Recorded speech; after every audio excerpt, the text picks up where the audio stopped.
Wow, Coach.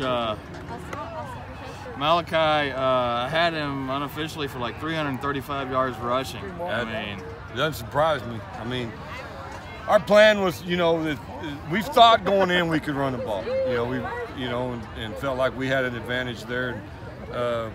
Didn't know we were going to run it that well, really. But they just kept giving us a 5-man box, you know, over and over, 5-man box, and we just kept taking advantage of it the best we could.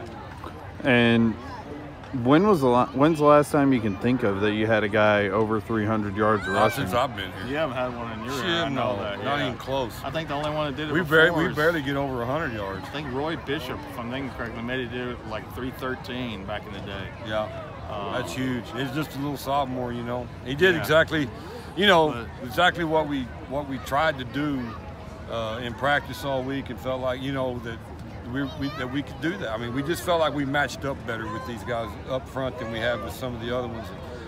So that was our game plan, you know. We didn't throw the ball too much, and that's probably weird for people around here, but we got to do what we got to do to win. You win what I mean. Yeah.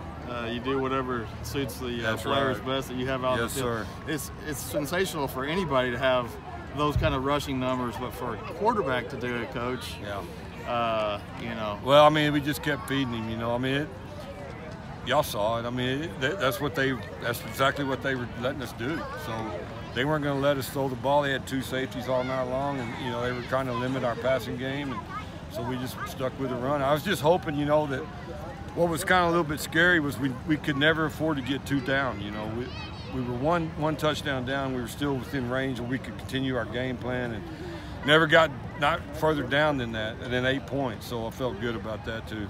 Number 21 for them. Go ahead, man. And Sam Goodlow, he steps up. He has a huge game. Played great. How big was that to kind of get Malachi huge. You know, going? we've been trying to find a running back to make a difference. And Bobby and Sam both are good running backs, but we haven't you know, been able to make a big play or a splash play with them. And tonight Sam had 2 of them. You know, 2 really nice, good big plays. And Bobby played great, you know, there at the end. He's blocking, you know, as well as he can, and gets the first there to ice the game. And just felt good about it. I think I had 187 yards for their running back, number 21. He was hard to stop all night long. He was big time tough.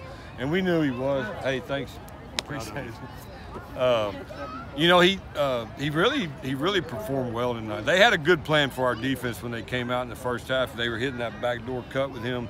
And it was a great scheme that they had, you know. And we had trouble, and halftime we adjusted to it. But you know, it's a good coaching staff. It's a good program. I mean, they were what, 11-3 last year in 5A. I think so, yeah. And yeah, I can see why. And Rice coming in, you know, it was going to be a tough task locking him down, but your guys did that. We did. We tried to gang tackle him, you know, and he still made a few plays. You know, that back shoulder play right here, man, god dang. I mean, I don't know how you defend that, because we're right there, and quarterback puts it right where it's supposed to, and then he makes a little cut move there. I mean, that guy's all the way D1. That quarterback is a real deal too. 2 times they pin you back at your 1-yard line with you know, on punts, and you were able to take care of things. We got off that last one was really huge. It's just, you know, these guys put you in such a bind because their punter is their quarterback, and we knew that they did a bunch of fakes off their stuff because of him. So you got to play your defense out there, and then when you play your defense, they're going to punt it and roll and roll. You know, it happened to us twice, and you hate it, but we got to play defense against that guy because of who he is and what he's capable of doing, you know. It's just kind of a deal. You're kind of screwed either way you do it. They pinned us twice down there, like, wasn't on the 1, it's like on the – yeah, it couldn't have been any further, you know. You're right, the 6-inch line, really more like it. And a win like this, Coach, you know, every game's crucial to this point. What's it mean to come out and get a this one was huge, man. Like I don't know if y'all, you know how coaches are. We always looking, and this game was big.